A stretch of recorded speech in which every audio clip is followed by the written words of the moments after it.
The spread of oral infections in these two lesions are important: cellulitis and Ludwig's angina.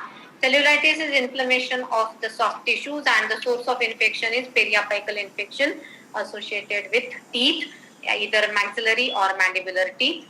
It is a sequela of periapical abscess or osteomyelitis. The patient is moderately ill or there is elevated temperature found. The skin is inflamed. There is regional lymphadenopathy.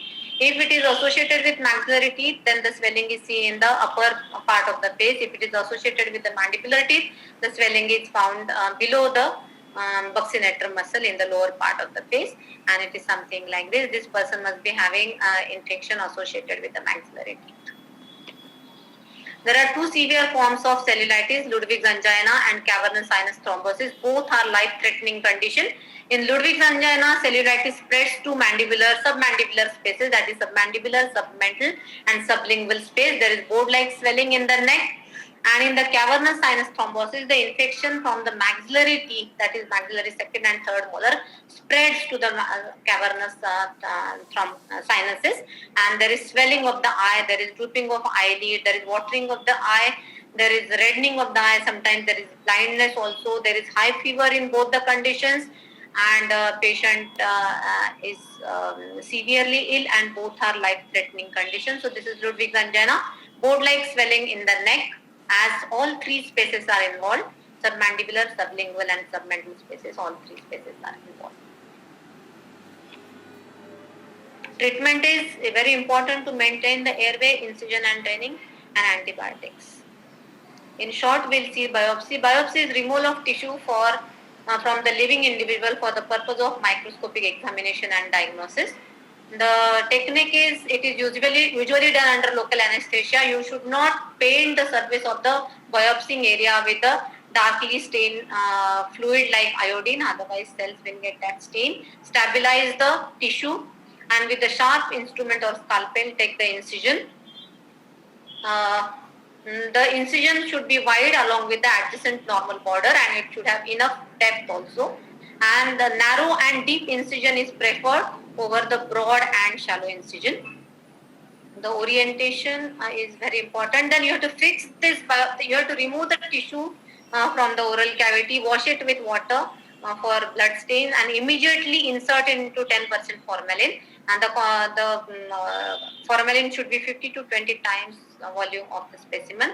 It should be placed in the wide mouthed glass or plastic container and not in metal container.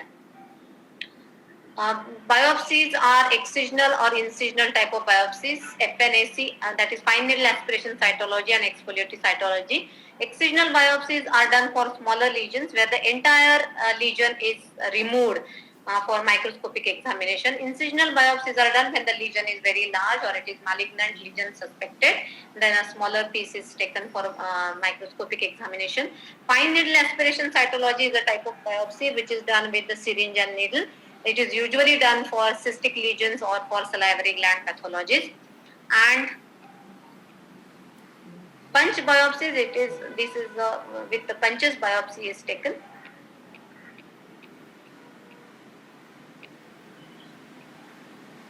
See, oral brush biopsy is exfoliative cytology. Here the brush or spatulas are used and the entire lesion is scraped, and the scraping is taken on the slide, and it is spread over the slide uniformly. Immediately it is fixed with 95% of alcohol, and the slide is steamed with papinicolon steam, and then it is studied under the microscope. So such type of brushes are available. That's why it is called as brush biopsy. But if the brush is not there, you can use your spatula or wooden spatula or even the metal spatula. The classification of smear, the class 1 smear, only normal cells are found, so it is normal.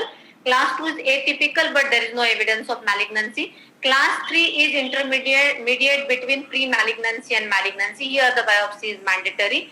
Class 4 is suggestive of malignancy, so biopsy is again mandatory, and class 5 is positive for malignancy. Again the biopsy is mandatory. So it is not a substitute to the biopsy, it is an adjunct to biopsy. So it can be used for screening purposes or it can be used for follow-up cases. It is also used for infections like candidal infections, to confirm candidal infections, or in case of mucocutaneous disorders to study Han's cells in case of pemphigus or in herpes simplex.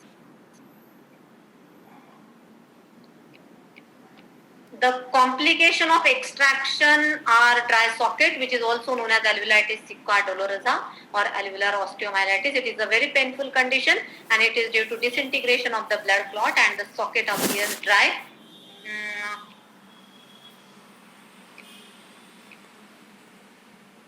There is lymphadenopathy, there is low grade fever, there is foul smell and the bone is necrotic.